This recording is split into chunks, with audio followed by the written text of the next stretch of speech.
Muy buenos días, Salvador. ¿Cómo estás? Muy bien, Guille, gracias. ¿Y ustedes? ¿Qué tal? ¿Cómo se encuentran ahora? Pues nosotros también aquí contentas, como cada reunión, cada encuentro que tenemos para nuestros diálogos divinos. Y bueno, como hemos venido hablando tantos temas tan diversos, tan importantes y provechosos para nuestra vida, todos en el marco de la divina voluntad, bueno, pues como que hace falta en esto del cambio de nuestros modos, de nuestra vida, hablar un poquito sobre la oración. Hemos venido orando como nos han enseñado, pero ahora cambiando a estos modos divinos en los libros, en los escritos de Luisa Picarreta, pues la pregunta de hoy es, ¿cómo queda la oración, el rezo en la divina voluntad? Bueno, pues sí, Guille. Entonces vamos a tratar de hablar un poquito de la oración. La oración hasta la actualidad se ha tomado siempre como una forma de relacionarnos con Dios. Ha sido el mecanismo con el cual la criatura se acerca a su creador. Y generalmente tiene dos formas, dos maneras de hacerse. Una que es la oración mental, que es donde ponemos nuestra inteligencia centrada en Dios, tratando de ponernos en su presencia. Y otra que es la oración vocal, que es repitiendo determinado tipo de, pues, entre comillas, de oraciones, de frases, de cosas que se han ido elaborando a través del tiempo para alabar, bendecir, reparar, amar, en fin, a Dios, pero siempre con estereotipos, o sea, con una, como normas, como algo fijo que simplemente debemos repetir. Esta oración vocal, como decíamos, puede ser tan rutinaria, Guille, que nos permite que nuestra mente se pueda distraer. O sea, la mente puede en un momento dado disiparse y estar pensando en otras cosas y nosotros seguir recitando oraciones. Entonces es una oración que realmente es muy acogida porque inconscientemente el hombre se ve libre de lo que está haciendo. No sé si me explico. La oración en sí me pone ante la presencia de Dios, pero nos es tan difícil mantenernos en esta presencia de Dios que buscamos la manera de podernos liberar. Y la oración vocal me permite pensar en otras cosas, me permite estar en otros lugares y no necesariamente en lo que estoy tratando de hacer. Por eso es que es tan buscada y se vuelve rutinaria, Guille, es un hablar y hablar y hablar y hablar. Y la oración mental generalmente es menos atractiva, porque en la oración mental mi mente se tiene que fijar totalmente en Dios y entonces concentro toda mi inteligencia, mi voluntad, mi memoria en Dios. No puedo pensar en dos cosas al mismo tiempo. En este tipo de oración, como que nuestro espíritu está más cerca de Dios, ¿sí? Y es la oración ideal. Ahora, esta oración puede o no puede ir acompañada de la oración vocal, pero la oración vocal, cuando no va acompañada de la oración mental, es lo que hablábamos al principio. Es simplemente un disiparse, un rutinizarse en esa comunicación con Dios. Se hace como mecánica. Se hace mecánico y simplemente no tiene un valor hacia Él. Entonces son las dos formas de oración. Debería de existir otra, Guille, porque hemos oído mucho que hay que orar sin descanso, Sí. de día, de noche, ¿sí? O sea, entonces esta oración que nosotros ahorita expusimos no podría llevarse a cabo de día y de noche, continuo, porque debemos atender a otras cosas. Y ya lo dijimos, es muy difícil el poder tener nuestra mente dividida en dos. O sea, la mayor parte de las personas no lo podemos hacer. O sea, concentramos toda nuestra capacidad en algo y una vez que interrumpimos es cuando podemos pasar a otra acción. Por eso son las distracciones, por eso es tanta confusión que tenemos en nuestras actividades y en nuestros pensamientos. Entonces, cuando se nos dice que debemos orar continuamente, forzosamente debemos pensar que debe existir otro tipo de oración. Y este tipo de oración sería nuestra actitud, nuestros actos, que ya muchos de los santos de lo que tenemos en el canon lo empezaron a practicar. Tú recordarás un pasaje muy famoso de San Francisco de Asís, donde invita a uno de sus frailes a ir a predicar. ¿Te acuerdas de esto? Y que sale a caminar y el fraile que va con él va muy animoso, pensando en que van a hablarle al pueblo, a las gentes. Y después de unas horas de andar dando vueltas por el pueblo, regresan al monasterio. Y entonces le pregunta a San Francisco, le dice, bueno, ¿y no que íbamos a predicar? Entonces San Francisco le dice, ya predicamos, con nuestra actitud, con nuestra presencia, ¿sí?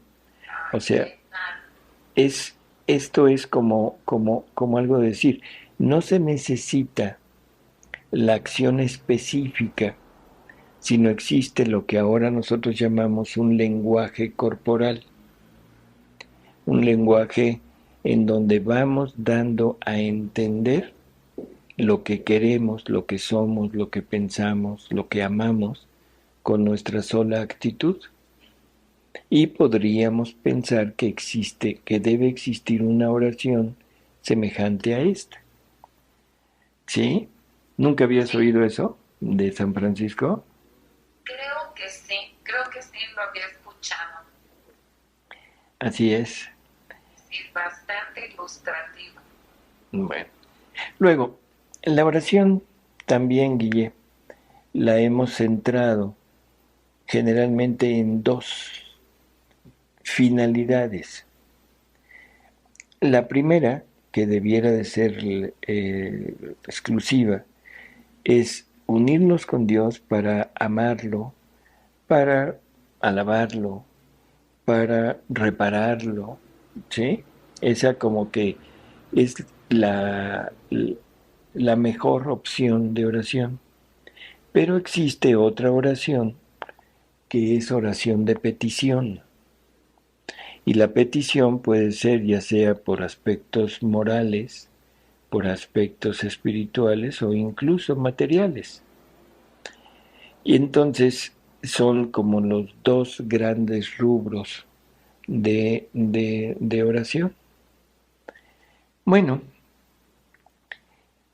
en este tipo de contexto debemos entender que Jesús nos deja una, ¿cómo diríamos? Una una invitación a orar, a rezar, vigilad y orad para no caer en la tentación. ¿Te acuerdas? Mateo 26. Y que es necesario orar siempre y no desfallecer, que esto va más o menos acorde a lo que decíamos, una oración continua. Eso está en Lucas. Jesús nos deja dicho que la eficacia de la oración es enorme y que por ella podemos obtener todo lo que queramos, siempre y cuando lleve ciertas condiciones. Todo lo que pidan a mi Padre en mi nombre, se os concederá. ¿Sí? O sea, lleva ese punto de decir todo lo que le pidan, pero en mi nombre. Bueno, Guille, ¿qué opinas de esto? ¿Qué opinas de esta parte que hemos ido viendo de la oración? Sí, pues mira, recordando esto que Jesús nos dice, que oremos en todo momento y que velemos, que estemos alertas, pues eso intentamos hacer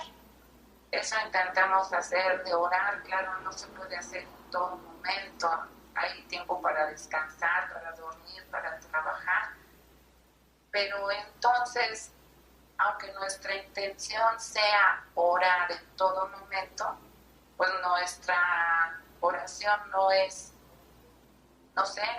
correcta, no es válida. ¿Cómo lo tenemos que hacer para cumplir esa petición de Jesús?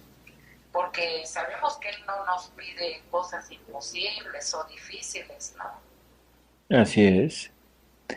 O sea, bueno, es que la oración humana, Guille, la oración como la tenemos hasta ahora, ha sido realmente, pues, ¿cómo diríamos? La palabra no es muy agradable, pero ha sido ineficaz.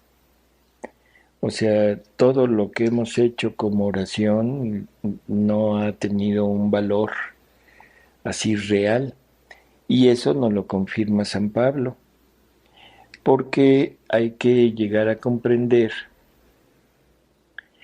que la palabra humana, el deseo humano, la actitud humana, no es, no es agradable a Dios en el sentido, no es agradable, no, su acción no es como Dios la quisiera, ¿sí? Y esto nos lo manifiesta San Pablo en la carta a los Romanos, porque él dice que el Espíritu Divino, o sea, el Espíritu Santo, ayuda a nuestra flaqueza, pues no sabiendo siquiera qué hemos de pedir en nuestras oraciones, ni cómo conviene hacerlo, el mismo Espíritu hace o produce en nuestro interior nuestras peticiones a Dios con gemidos inenarrables. ¿De acuerdo? Sí. Pero aquel que penetra a fondo los corazones conoce bien qué es lo que desea el Espíritu, el cual no pide nada por los santos, que no sea según Dios. Entonces esto es muy demostrativo, Guille, porque nos da a conocer que nosotros no sabemos cómo orar, ¿sí? Ni qué pedir, y que nuestra oración no es agradable a Dios, y que debe ser el mismo Espíritu Divino quien suple nuestra deficiencia, ¿sí? Es, sí, No, te iba a comentar que recordando unas palabras del Antiguo Testamento, o sea, acá ya estamos en la redención, por supuesto, pero en el Antiguo Testamento Dios llega a decirle al hombre, ¿no? Tus obras buenas son delante de mí como trapos de inmundicia. O sea, no le agrada a Dios nuestras obras buenas en el sentido que le falta ahí Jesús, su Hijo Jesús en nosotros, ¿no? Y ya en la redención aún todavía vamos como aprendiendo, ¿no? vamos aprendiendo y ya, aunque vamos avanzando, aún no sabemos cómo orar, cómo dirigirnos a Dios con esa confianza de hijitos. Así es. Con esa confianza y con esa seguridad de que somos escuchados. O sea, claro, Dios escucha siempre, pero la palabra que dijiste ahorita es bastante fuerte, ¿no? ¿Cómo fue? ¿Harapos? Sí, tus obras buenas delante de mí son como harapos de mí. Así es. Y fíjate, entonces, bueno, fijándonos en el Antiguo Testamento, sabemos que ahora es diferente, pero nos da una idea de que lo que podemos hacer nosotros, pues ante Dios no es así lo máximo, ¿no? ¿No?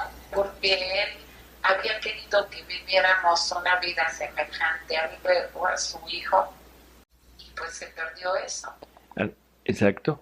Y esto que estás diciendo ahorita es perfecto, porque existe una posibilidad, Guille, que esto que San Pablo nos deja dicho no se trate solamente de una simple suplencia por no saber orar, ¿sí? Sino que la verdadera y real oración debería de terminar en esto, o sea que sea el mismo Dios quien desde nuestro interior se hable a sí mismo. Y como el hombre no lo sabe y por tanto no le da la posibilidad de hacerlo, es él mismo quien a través de su espíritu hace lo que la criatura debería de haber hecho, pero sin comunicárselo. ¿Sí, sí quedó claro esto? Sí, sí, bastante claro, lo hace por nosotros y bueno, Lo no hace, nos lo comunica ahorita, pero conforme vamos conociendo en los escritos de Luisa, pues lo vamos entendiendo más claro, ¿no? uh-huh, Cuando Jesús le dice a Luisa que vivir en la divina voluntad es dar Dios a Dios. así es. Entonces, lo que San Pablo dijo allá en aquel tiempo, de que suplía, de que el Espíritu Santo suplía, bueno, es verídico, pero lo que no sabía él era la razón. O sea, él pone como suplencia por incapacidad del hombre, porque no sabemos ni cómo hacerlo, ni qué pedir, ¿de acuerdo? Sí, Pero que ahorita lo ponemos nosotros como posibilidad, o sea, la posibilidad de que la verdadera oración pudiera ser esta. Y esto es algo curioso, Guille, porque si recordamos a Jesús cuando se iba a orar, sabemos que su vida estuvo siempre girando alrededor de esta oración, de esta forma de comunicación con su Padre. Y debemos entender que si es realmente tan importante la oración, que él basaba la mayor parte de su vida en ella, entonces la pregunta es, bueno, ¿y por qué no nos enseñó a orar? O sea, si te das cuenta, sus apóstoles convivieron con él 3 años sí, y los 3 años los dejó sin saber orar. No, no les enseñó. sí, nada más en aquella ocasión que le piden, maestro, enséñanos a orar. Sí, pero el Padre Nuestro, bueno, te refieres a eso, ¿no? Sí, usar las mismas palabras que estás diciendo. Sí, pero el, volvemos a lo mismo que ya lo hemos comentado.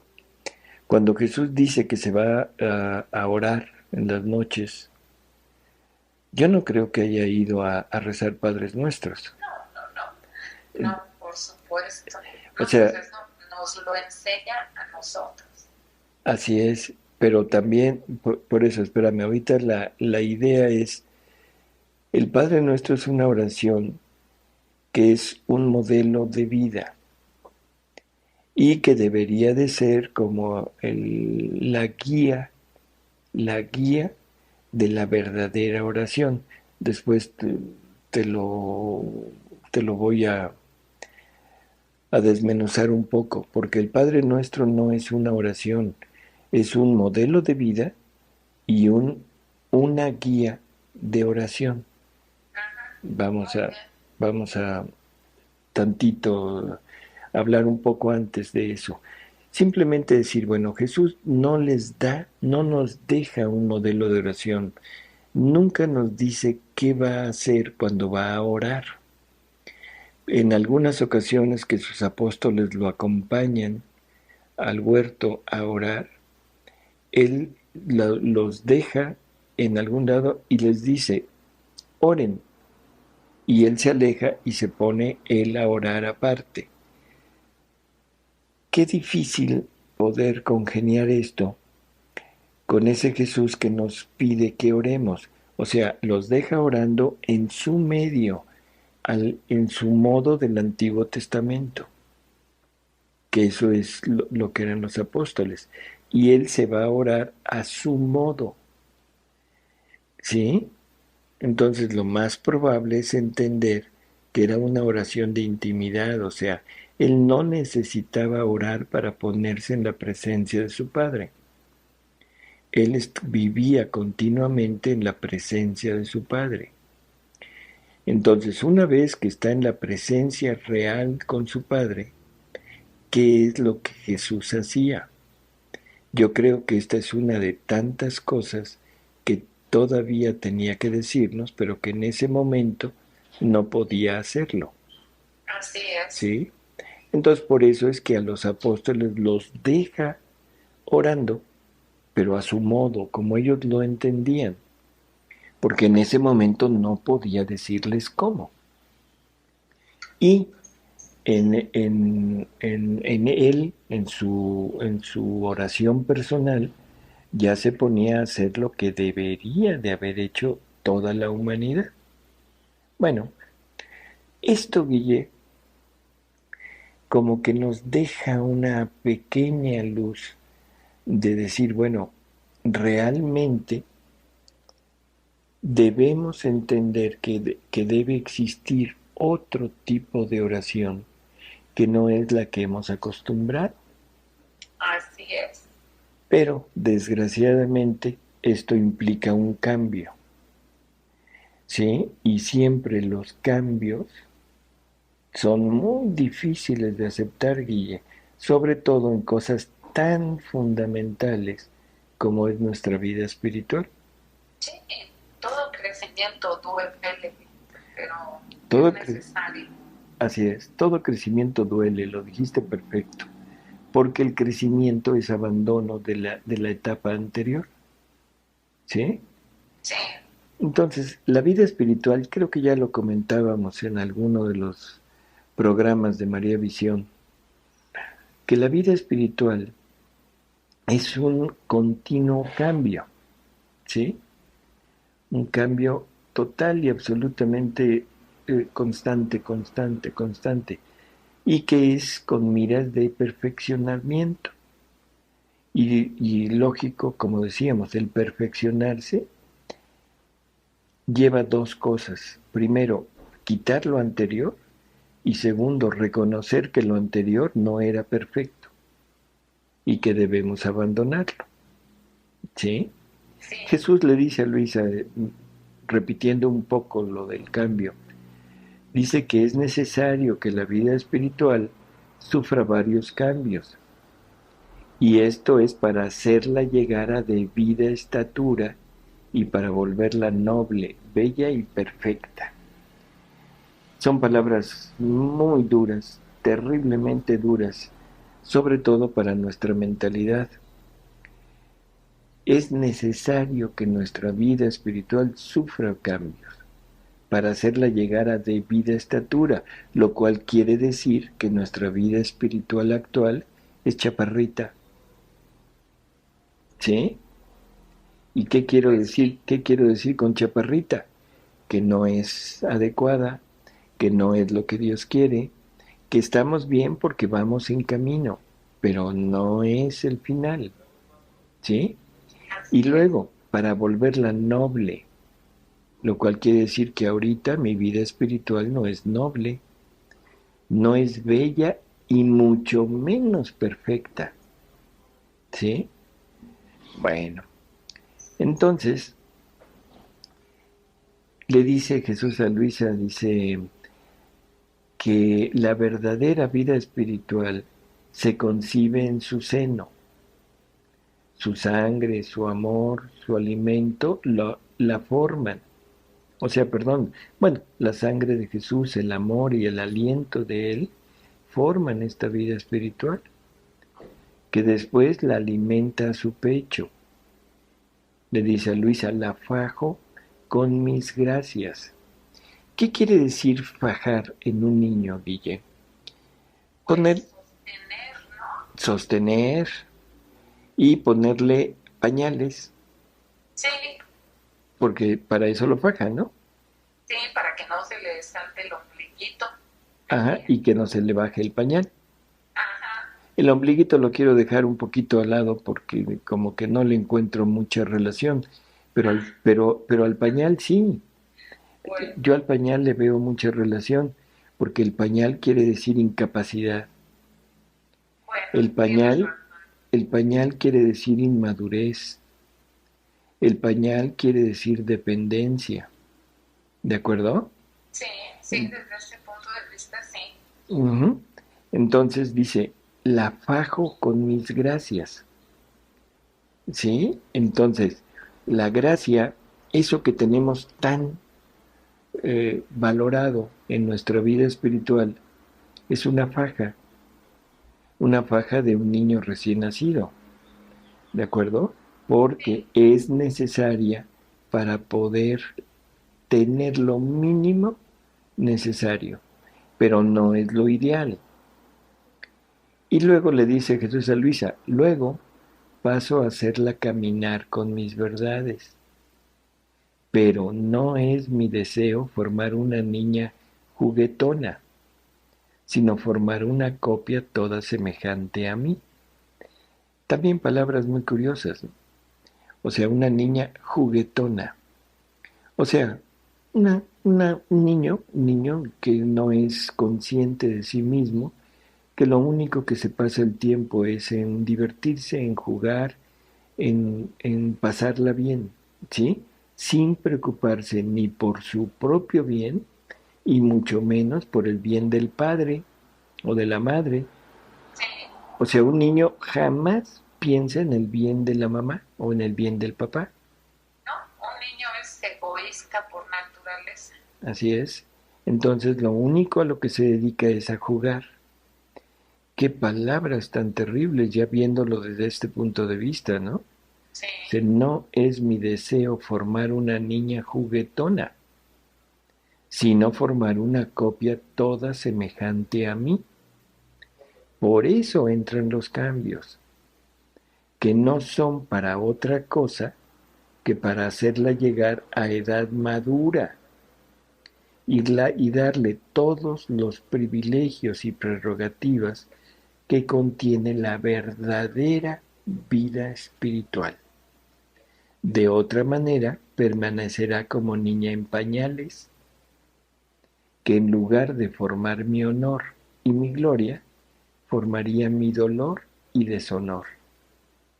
Y cuántas hay que permanecen solamente recién nacidas o a lo más en pañales, y poquísimas son las que trabajan junto conmigo para hacer de ellas una copia de mí.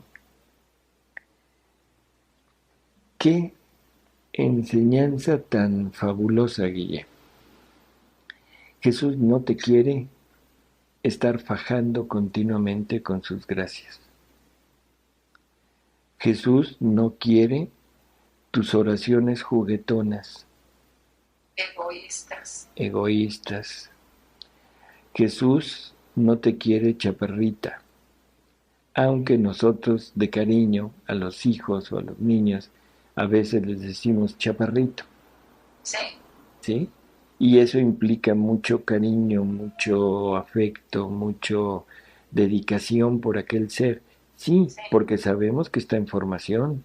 sí, que está en crecimiento. Sí, pero si ese chaparrito ya tiene 50 años, como que le...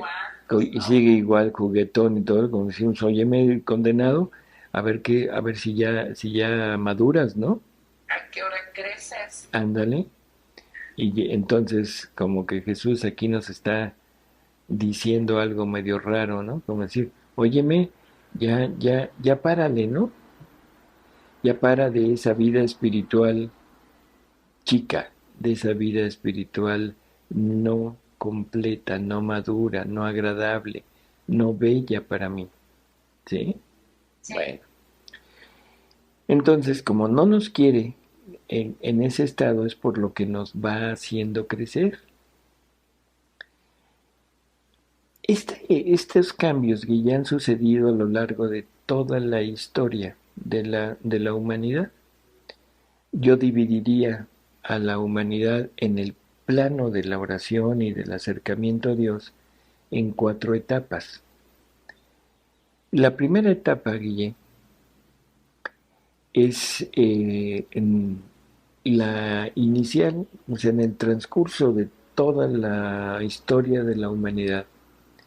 Solamente 3 personas han sido creados siguiendo el modelo que Dios tenía en su mente, ¿sí? Lo primero es la humanidad de Jesús, que es la primera humanidad que Dios tiene en su mente cuando crea, ¿sí? Luego la humanidad de María Santísima, de nuestra Madre, que es tomada a imagen y semejanza de la humanidad de su Hijo. Y el tercero, Adán, ¿sí? O sea que es el primer hombre ya que aparece en la historia y que fue puesto como cabeza de la misión humana y que al cual Dios le da todas las prerrogativas necesarias para ser imagen y semejanza del Verbo encarnado. Ahora, en estos 3, pero ahorita me quisiera yo centrar en Adán, porque es el que nos queda más cercano. En este ser, en nuestro Padre, o sea, vemos definitivamente cuál es la primera y única manifestación de religiosidad, o sea, lo que debe ser. A Adán Dios no le da oraciones, Dios no le da leyes, Dios no le da normas, no le da sacramentos, no le da nada, ¿de acuerdo? Sí. Entonces, esta religiosidad de Adán no era a base de manifestaciones externas, de oraciones, de cultos, prácticas inventadas por él mismo, ¿no? Que es lo que generalmente hacemos. Y que, sino que era una relación que era la experiencia misma de la divinidad en el interior de él, ¿sí? Y que por medio de su mismo obrar, de sus mismos actos, iba engrandeciendo la experiencia que Adán tenía de Dios. O sea, había un crecimiento de Adán en la divinidad. Bueno, esto es exactamente lo que a semejanza de lo que iba a pasar en la humanidad de Jesús. Y es exactamente lo que pasó en la humanidad de María. Era una experiencia constante, continua de la divinidad en ellos. Y que en los actos de ellos era un estar en continua presencia y unión con Dios, sin necesidad de orar. Porque, como recuerdas, la oración para nosotros es llegar a la presencia de Dios, ponernos en la presencia de Dios. Ellos ya no lo necesitaban, porque vivían continuamente en esa presencia y en esa experiencia de Dios, ¿de acuerdo? Podían crecer en esa experiencia, podían desarrollarse, pero no modificado por cosas humanas. Y en este aspecto es como la escritura nos dice que Jesús crecía la humanidad, Jesús crecía en esta experiencia de unión con Dios continuamente en todos sus actos. Entonces, con Adán no había necesidad de prácticas especiales. Toda su vida, los actos más naturales, era unión con Dios. Y así duró hasta que vino la desobediencia y lo que ahora conocemos como pecado original, que es en ese momento cuando Adán, perdiendo todos estos dones que se le habían dado, o sea, los dones sobrenaturales, Adán queda en una condición de carencia, ya no tiene lo que le había sido dado y ahora entra la necesidad, forzosamente la necesidad de pedir y de orar para ponerse en la presencia de Dios. ¿De acuerdo? Entonces, hasta ahí, hasta el momento anterior al pecado original, es la primera etapa de manifestación de religiosidad. El- y que se lleva a cabo pues, realmente a través de la misma divina voluntad mora obrante en Adán. ¿Sí? Sí. Y esto concuerda perfectamente con las palabras de Jesús, que dice, hija mía, mi voluntad es todo y contiene todo. Y además es principio, medio y fin del hombre. Por eso, al crearlo, no le di leyes, ni instituí sacramentos, sino solo le di al hombre mi voluntad, porque era más que suficiente, estando en el principio de ella, para encontrar todos los medios para llegar no a una santidad baja, sino a la altura de la santidad divina. Creo que es exacto con lo que habíamos hablado. O sea, Adán en ese momento de su creación, su religiosidad era experimentar a Dios en él, Sí, no vivir. vivirlo, no buscarlo, estaba en él. Dios estaba en Adán y Adán estaba en Dios. Formaban un solo, no sé si decirlo así, pero un solo ser. ¿De acuerdo? Sí. Y era a imagen y semejanza de Jesús, que forma un solo ser con su divinidad, la humanidad unida a la divinidad, que esa es la manifestación perfecta. Claro, Adán ya no tenía necesidad de la oración, teniendo en cuenta que la oración es la forma o la manera que la criatura tiene para ponerse en la presencia de Dios. Sí. Y es lo que pide Jesús en su oración sacerdotal. ¿Recuerdas? Padre, que sean uno, como tú y yo somos uno, lo que acabas de referir, que era Adán con Dios. Uh-huh. Así es, así es. Bueno, entonces una vez que viene la desobediencia, Guille, la pérdida de todos los dones que le habían sido dados a Adán, entra la segunda etapa de religiosidad en el hombre. Y esto aquí recuerda que Dios en el momento de la caída le hace la promesa de un redentor y desde ahí en adelante la justificación, la santidad de la persona dependen de su fe y de la forma como se adhieran a dicha promesa. ¿Sí?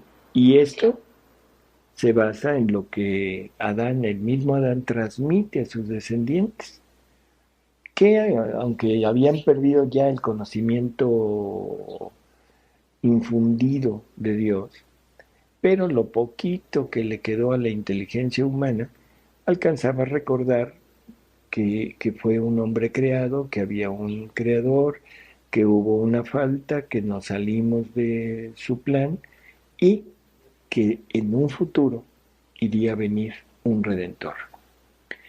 Entonces, aquí es donde se basó la segunda etapa de la religiosidad, en la adhesión o no a esa promesa. Y el hombre empieza a tener carencias. Ahora el hombre es el único ser en todo lo creado que carece de lo elemental. ¿Sí? Como no fue creado como animal, sino fue creado como unión con Dios, todas sus satisfacciones debían venir de Dios. Y Dios era el que se iba a encargar de satisfacer todas las necesidades del hombre. En el momento que el hombre pierde esa prerrogativa, el hombre queda inferior a los animales, porque el animal tiene asegurada su subsistencia, cuando menos en lo material, o sea, por las leyes impuestas por Dios. Yo no conozco ningún animal que trabaje para comer. Sí, ¿Tú sí? pues el ecosistema es un orden. Así es. Y los animales tienen asegurada su subsistencia, porque siempre permanecen en el punto en que fueron creados. Ellos no necesitan orar. Y como son irracionales, bueno, no tienen la capacidad de saber que existe un creador y de alabar a su creador, aunque la divina voluntad, que es la que los creó, la que los sostiene, a través de sus actos naturales, de los animales o de las plantas o de los seres creados, es una continua alabanza a Dios, pero es Dios alabando a Dios a través de las cosas, Sí. ¿sí? No las cosas. Entonces el hombre es el ser más necesitado y empieza a hacer las primeras prácticas de culto. Acuérdate del ofrecimiento de las primicias de trabajo que hacían Caín y Abel, ¿sí? La voluntad humana vuelve prácticamente esclavo al hombre y tenemos necesidad de todo, absolutamente de todo, y sentimos que estamos siempre en peligro, y todo lo que obtenemos lo obtenemos por medio de oraciones y de un trabajo muy fatigoso. Luego sabemos que viene el diluvio, se acaba prácticamente toda la humanidad, salvándose una familia nada más.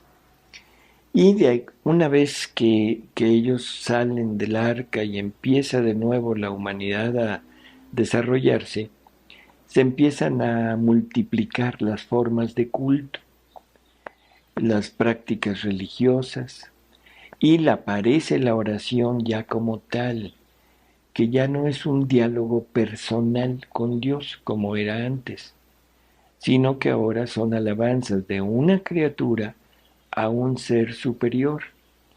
Y hay muchas formas de oración, de alabanza, de gloria, de amor, de confianza, de petición, ¿sí?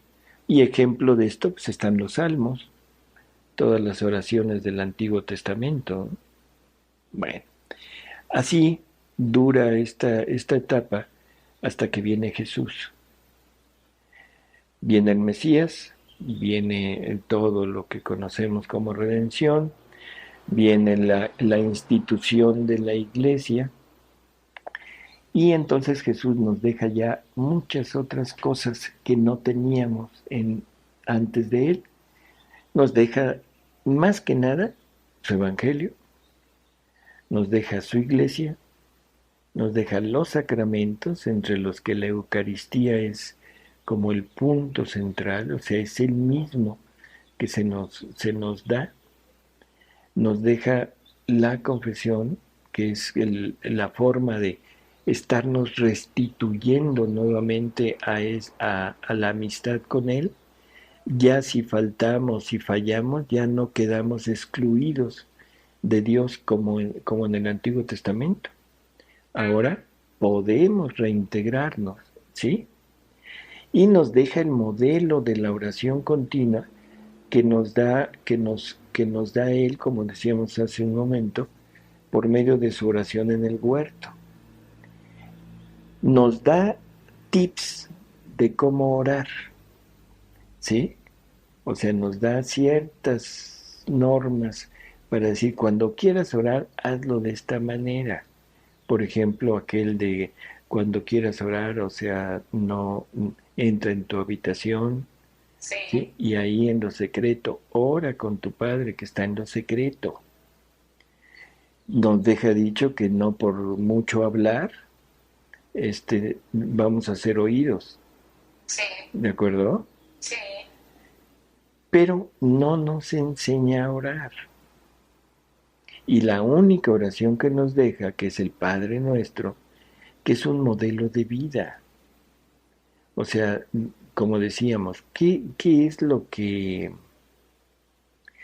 nos deja? ¿Qué es lo que nos dice en el Padre Nuestro?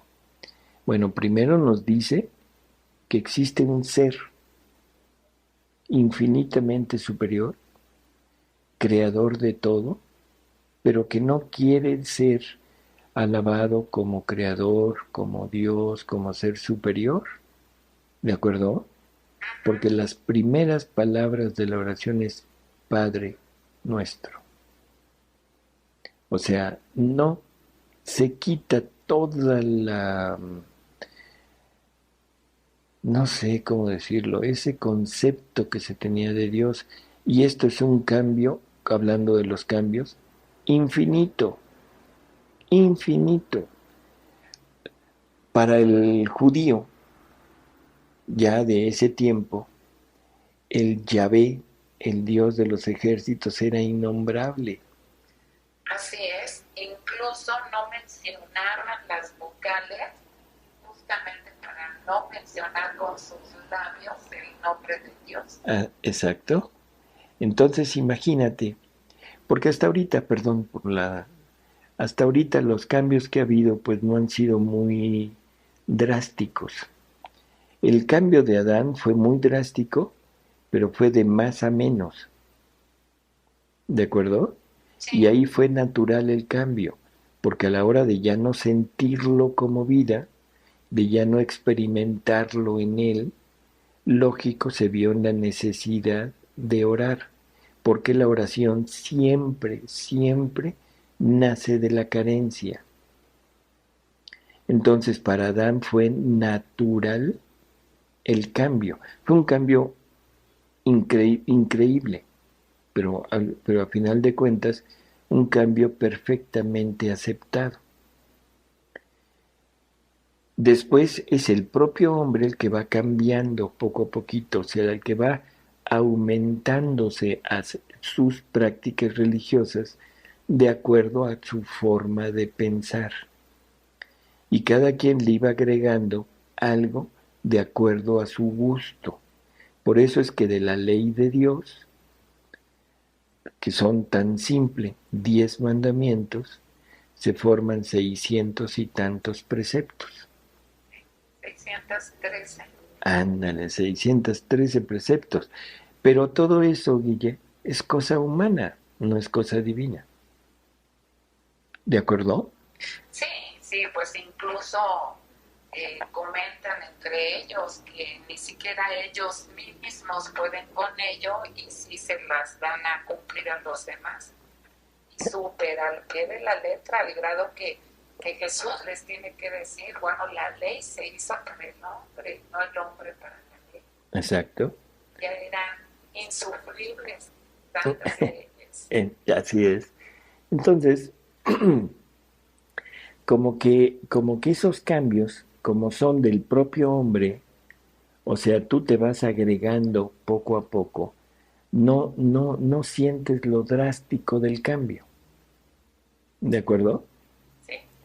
O sea, no lo sientes porque es algo eh, que te va dando gusto a ti y tú lo vas generando de ti misma. Y ahora llega Jesús y nos da un vuelco terrible. Por eso es que la mayor parte de los judíos no creyeron en él, porque ahora sí les volteó el, ¿cómo dicen? El palo por el, ¿qué? La sartén por no sé qué. Bueno, el caso es que no lo aceptaron.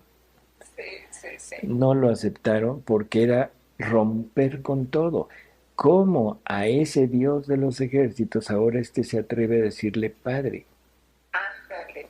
Sí, pues era una blasfemia tremenda. Si era su propio nombre, era innombrable.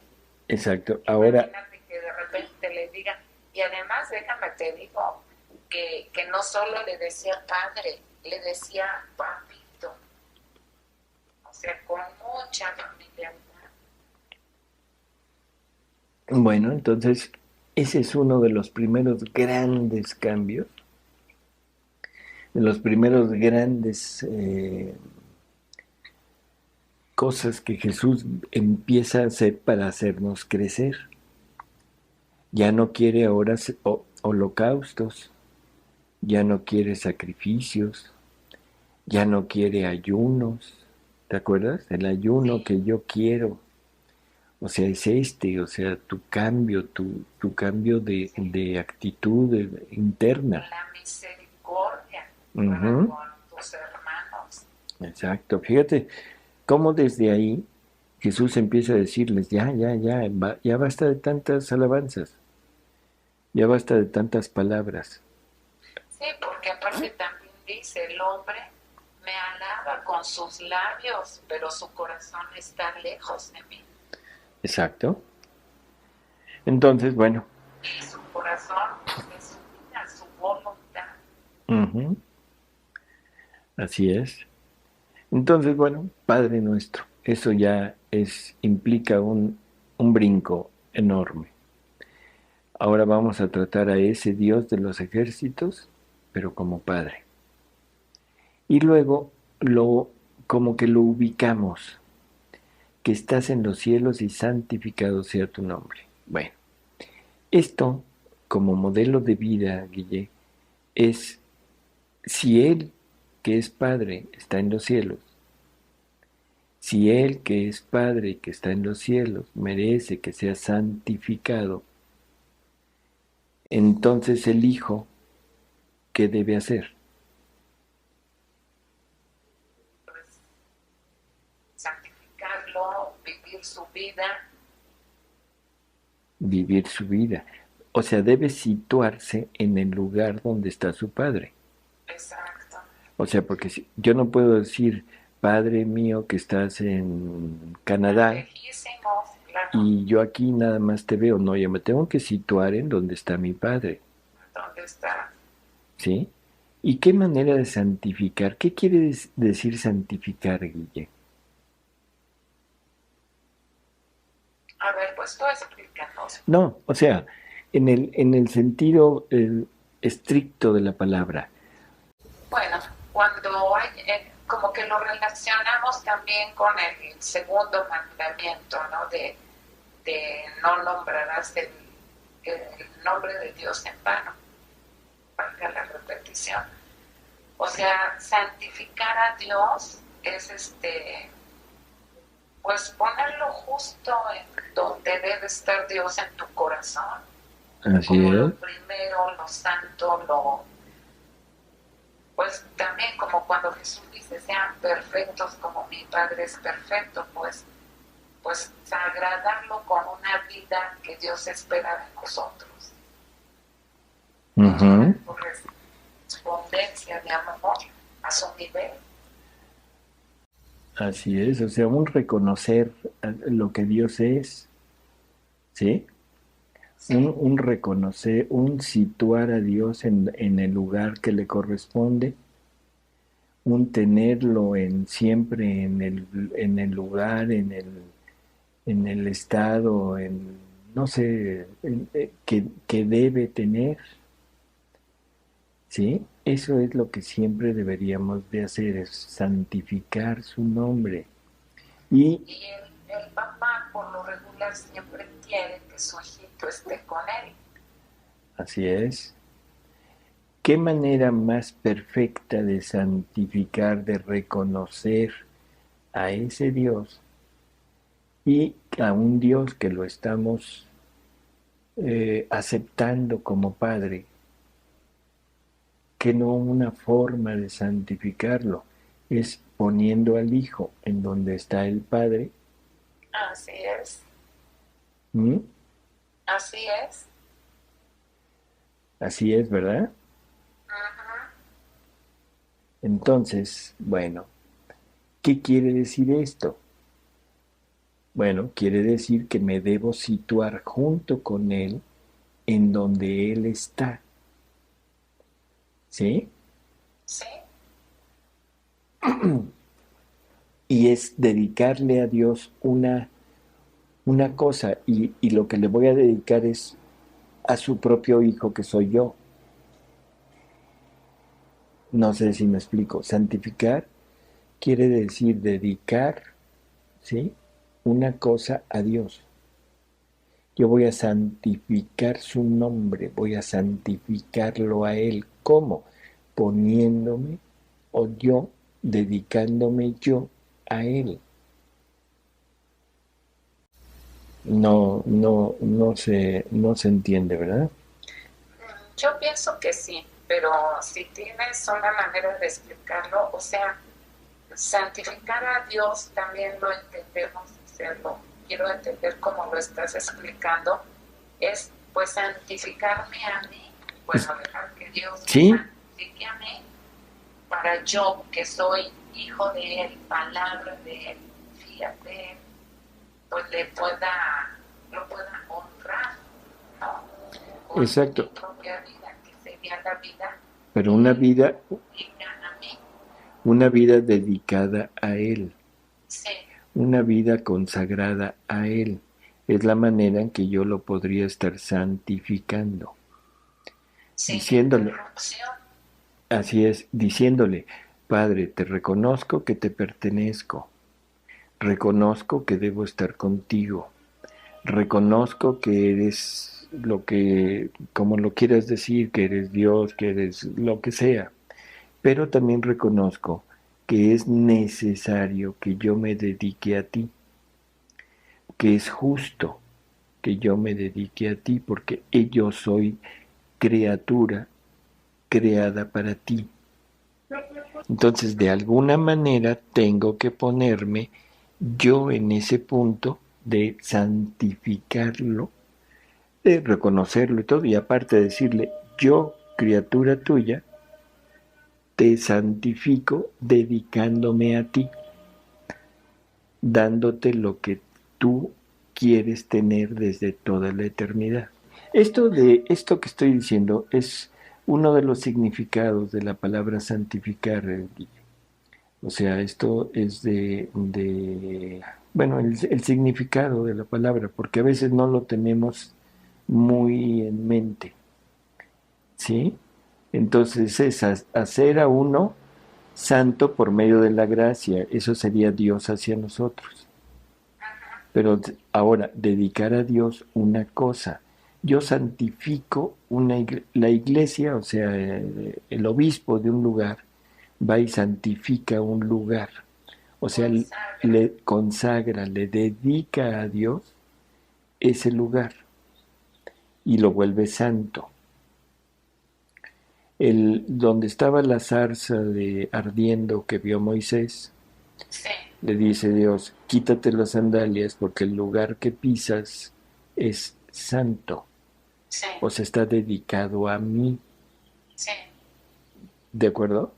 sí. Entonces yo santifico a Dios dedicándome a Él.